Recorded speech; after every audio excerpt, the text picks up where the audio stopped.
Good evening all of you. 6 वाजून 22 मिनिटं झाले तर आपण हे झोन दिले होते. याच्यामध्ये हा 25 ते 30चा झोन देण्याची माझी इच्छा नव्हती, त्यामुळे मी हा झोन दिला नाही. परंतु जर व्हिडिओमध्ये तुम्ही पाहिला असेल, ज्याने व्हिडिओ बघितला असेल, त्या व्हिडिओमध्ये मी हा झोन सांगितलेला होता. म्हणजे आता मी व्हिडिओ प्ले करतोय. का सांगितला होता की तो एक स्कॅल्पिंग पॉईंट होता 28चा. आणि याचा मी आवाज फक्त म्यूट करून तुम्हाला दाखवतो की ज्यावेळेस मी झोन मार्किंग करतो. व्हिडिओ पाहणं का आवश्यक आहे ते समजाल मी तुम्हाला. जसं की झोन मार्क ही तर एक कला आहेच, आर्ट आहे. जे झोन मार्कनुसार काम केलं तर हरकत नाही. पण कधी कधी असं असतं की झोन व्हिडिओमध्ये काही स्कॅल्पिंग पॉईंट्स दिले जातात. जसं 25ला एक सेल होऊ शकतो असं मी त्या झोनमध्ये बोललो होतो. इथं बघा 51-25 आहे. आणि व्हिडिओमध्ये जर तुम्ही 7 वाजून 34च्या टाइम फ्रेमला जर केली, तर 7:34च्या टाइमला व्हिडिओमध्ये, तर तुम्हाला इथं बरोबर ती बाब मी बोललेलं दिसेल की हा एक स्कॅल्पिंगचा पॉईंट आहे 51-25, आणि तो होऊ शकतो स्कॅल्पिंग सेल. आणि नंतर मग मी काय केलं, तो झोन डिलीट का केला?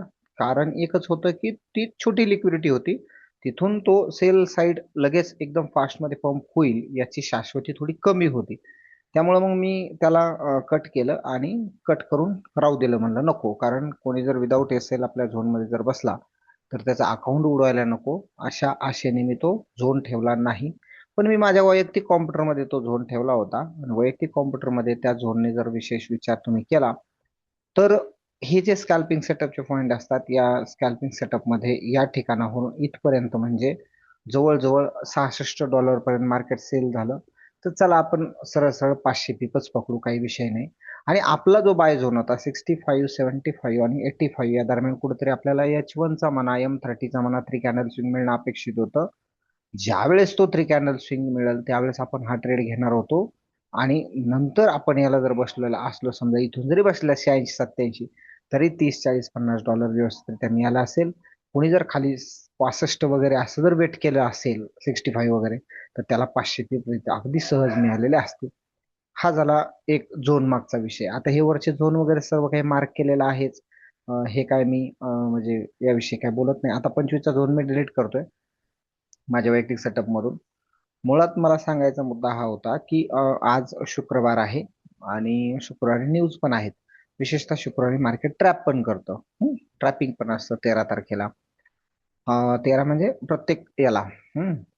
आणि याच्यामध्ये आता आपण काय करणार आहोत, हे सगळे झोन जे आहेत हे तुम्हाला शेअर केलेले आहेत, त्यामुळे मी यांना सर्वांना सरळ सरळ डिलीट करतो. मार्केटचं एकंदरीत सेंटिमेंट बघता काय काय वाटत आहे, काय काय वाटत आहे त्या गोष्टी बोलतो मी. आता असं जाणवतं की बाबा हा जर न्यूयॉर्कची वरली लिक्विडिटी घ्यायला जर गेला, तर या ठिकाणी जाऊ शकतो जवळजवळ 51-65च्या आसपास. बरोबर, तिथं आपला एक सेल झोन आहेच, ऑलरेडी आहे, काही विषय नाही. तो सेल झोन आहे. जर तिथं गेला तरच हा सेलिंगला परवडतोय, अन्यथा हा सेलिंगला परवडत नाही. म्हणजे जर मायक्रो लिक्विडिटी जर बघितली, तर मी एकदा इंडिकेटर हाईट करतो. हा इथपर्यंतच लिक्विडिटी आहे पूर्णच्या पूर्ण. आणि जर आपण याला इथपर्यंत घेतलं तर हा 65 ते 55च्या आसपास, म्हणजे 55 ते 65-70च्या आसपास याला सेलिंगला एक चान्स मिळू शकतो चांगल्या पद्धतीने. ओके. दुसरं असं की H4च्या जर आपण आय टी एचच्या लिक्विडिटी बघितल्या, तर इंटरमिडिएट टर्म हाय या ठिकाणी एक इंटरमिडिएट टर्म लो आहे. ओके. दुसरा इंटरमिडिएट टर्म हा काय ब्रेक झालेला नाही, म्हणजे हा पॉईंट ब्रेक झालेला नाही. ज्या पॉईंटला आपण 5015 किंवा 16 असं बोलत होतो, 5015 ब्रेक झालेला नाही. 5015 जर मार्केटने ब्रेक केला, तर मार्केट एका वेगळ्या दिशेत जाऊ शकतं. म्हणजे असं असं जाणवतंय जवळजवळ की वेगळ्या दिशेत जाऊ शकतो. त्याला अजून एक सेटअपचा आधार आहे. अजून एक इंटरमिडिएट टर्म हाय या ठिकाणी आहे. हा इंटरमिडिएट टर्म हाय जर हा ब्रेक झाला, तर मार्केट वेगळ्या अजून दिशेत जाईल. म्हणजे वरती 52-39 आहे. थोडक्यात आपण 52-40 मानू याला, नाही तर 52-39च ठेवू. 52-39 आहे. हा मार्केटचा एक आय-टी-एच आहे, intermediate ITH, caps lock ITH, intermediate term high आहे. आणि 5015 हा जो आहे, हा मार्केटचा एक इंटरमिडिएट टर्म लो आहे, आय-टी-एल आहे. ओके. आय-टी-एल आणि आय-टी-एच दोन स्पॉट मी दिलेत तुम्हाला. आणि जर याच्यामध्ये जे कोणी आता ज्यांनी क्लास गेलाय यांनी सिल्वर बुलेटचा जर वापर केला असेल, तर तुम्हाला सापडलं असेल की वरतून सेल आणि इथून बरोबर बायच्या कंडिशनला म्हणजे 5057चा बाय इथून आणि वरती बरोबर 5191चा सेल हा सिल्वर बुलेट सेटिंगने निघतो आणि तो मार्केटने उचललेला आहे. हरकत नाही. अजून एक सेल इथं जाणवतो याच ITHच्या याच्यामध्ये असं जाणवतं की हा जो ऑर्डर ब्लॉक आहे हा ऑर्डर ब्लॉक एकदा मार्केट घेऊ शकतं. मग हा एक ऑर्डर ब्लॉक प्लस या ठिकाणची एकदा FVG असे दोन स्पॉट इथं H4चे निघतायत. फेअर व्हॅल्यू गॅप आणि ऑर्डर ब्लॉक. मग इथे एक स्पॉट आहे बघा 5178 म्हणजे सरळ सरळ 65 टू 5178 हा एक स्पॉट निघतोय. दुसरा FVGचा जो स्पॉट आहे तो जवळजवळ 5150च्या आसपास आहे किंवा 5145च्या आसपास आहे. एक स्पॉट तो मिडल स्पॉट आहे बरोबर. हे दोन स्पॉट इथे निघतात. याला मी थोडं पुढे ओढतो. ओके त्याला लॉक करतो. बाईंग झोन मध्ये जर विचार केला तर अजूनही ही व्हॉल्यूम बॅलन्स आपली बाकी आहे. ओके ही व्हॉल्यूम बॅलन्स आपली बाकी आहे H4 ची.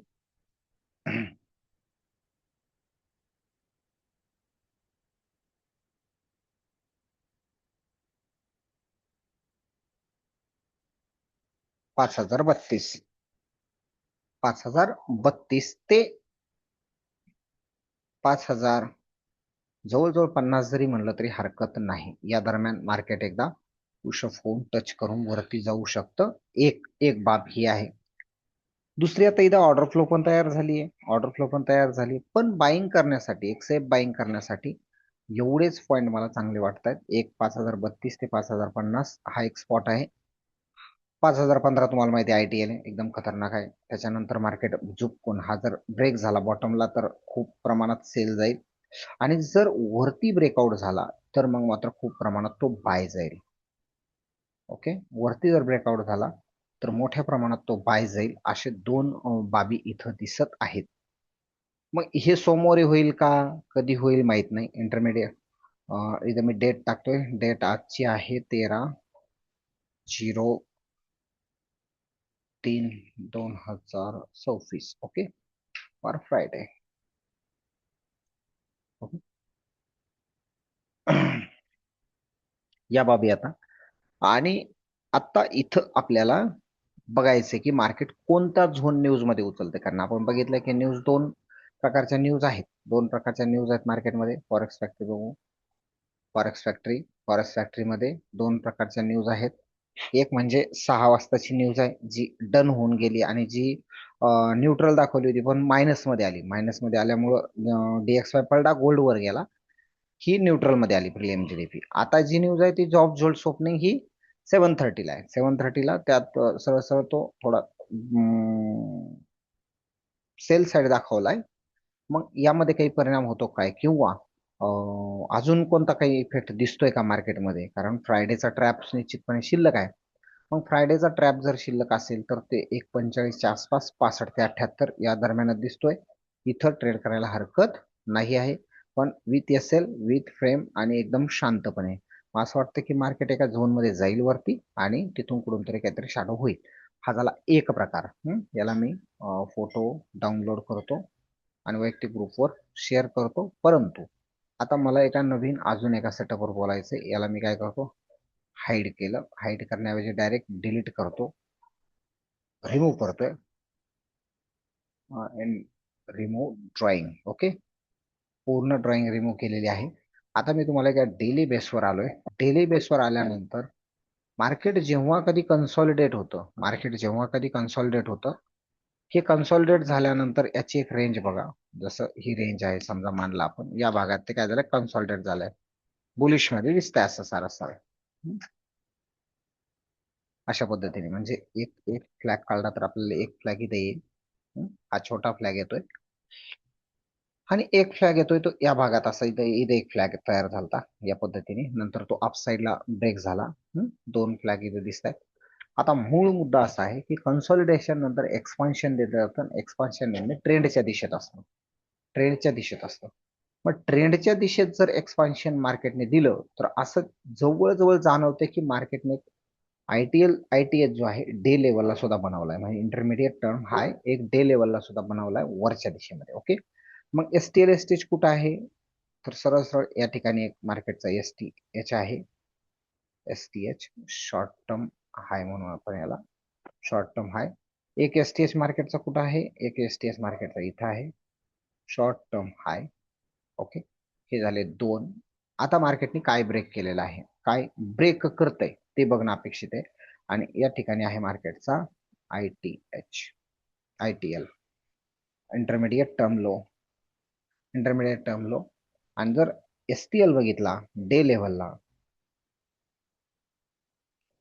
इथे आहे शॉर्ट टर्म लो, या ठिकाणी याला कॉपी करतो मी, क्लोन, आणि हा सेम शॉर्ट टर्म लो या ठिकाणी येतोय. ओके, म्हणजे एक लेव्हल डे लेव्हलला सुद्धा हीच लेव्हल जवळजवळ जाणवते. ती किती वरती बघा, 54.18.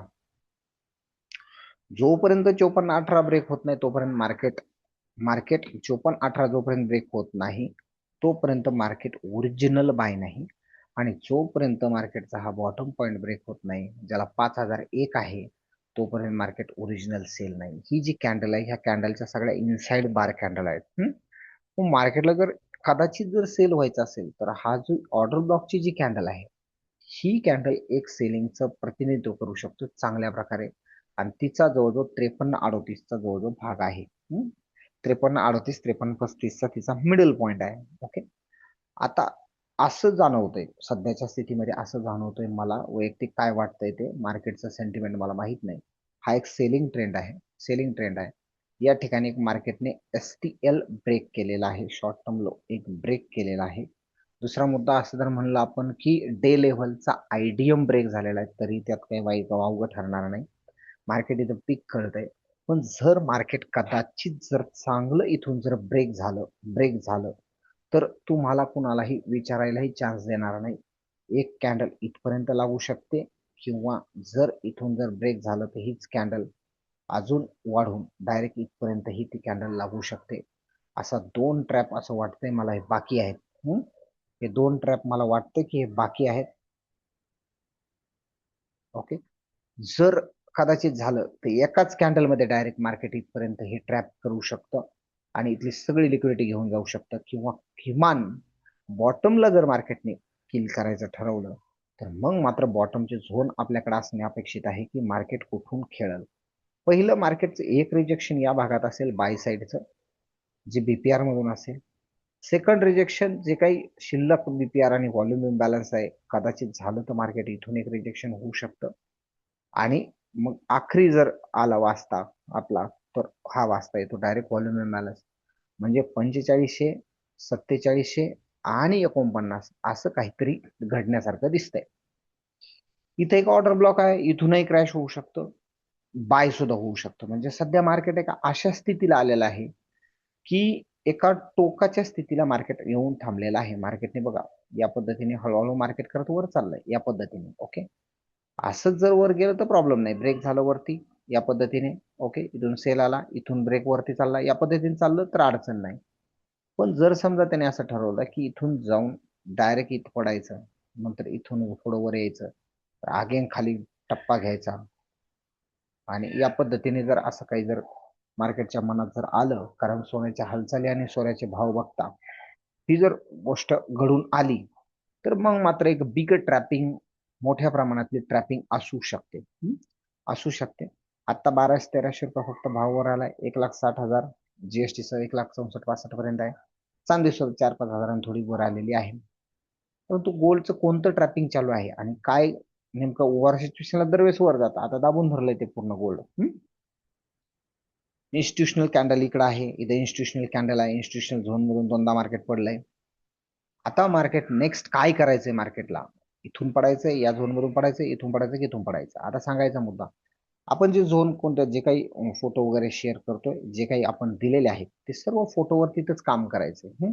हा फक्त एक सेंटिमेंट होता जो मला तुम्हाला द्यायचा होता, जो सांगायचा होता.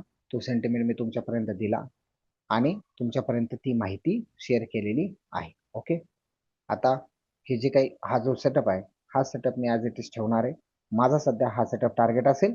त्याच्यानंतर ज्यावेळेस मार्केट ओरिजिनली ब्रेक होईल कोणत्या तरी एका दिशेमध्ये, त्यावेळेस मग मात्र नेक्स्ट टाइम मी त्याला विचार करणार आहे, कारण इथं पण माझ्याकडे झोन आहेत. सध्या तरी माझं आय टी एच जे आहे, इंटरमिडिएट टर्म हाय आहे, तो 5239 टार्गेट आहे. पण बॉटमचा 5015 टार्गेट आहे.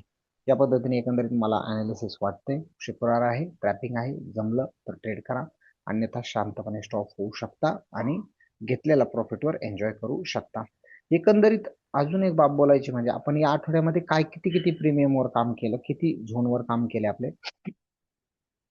आपण पर डे जवळजवळ 1000 पीप मध्ये राहिलेलो आहोत. म्हणजे 9 तारखेला हा आठवडा चालू झाला.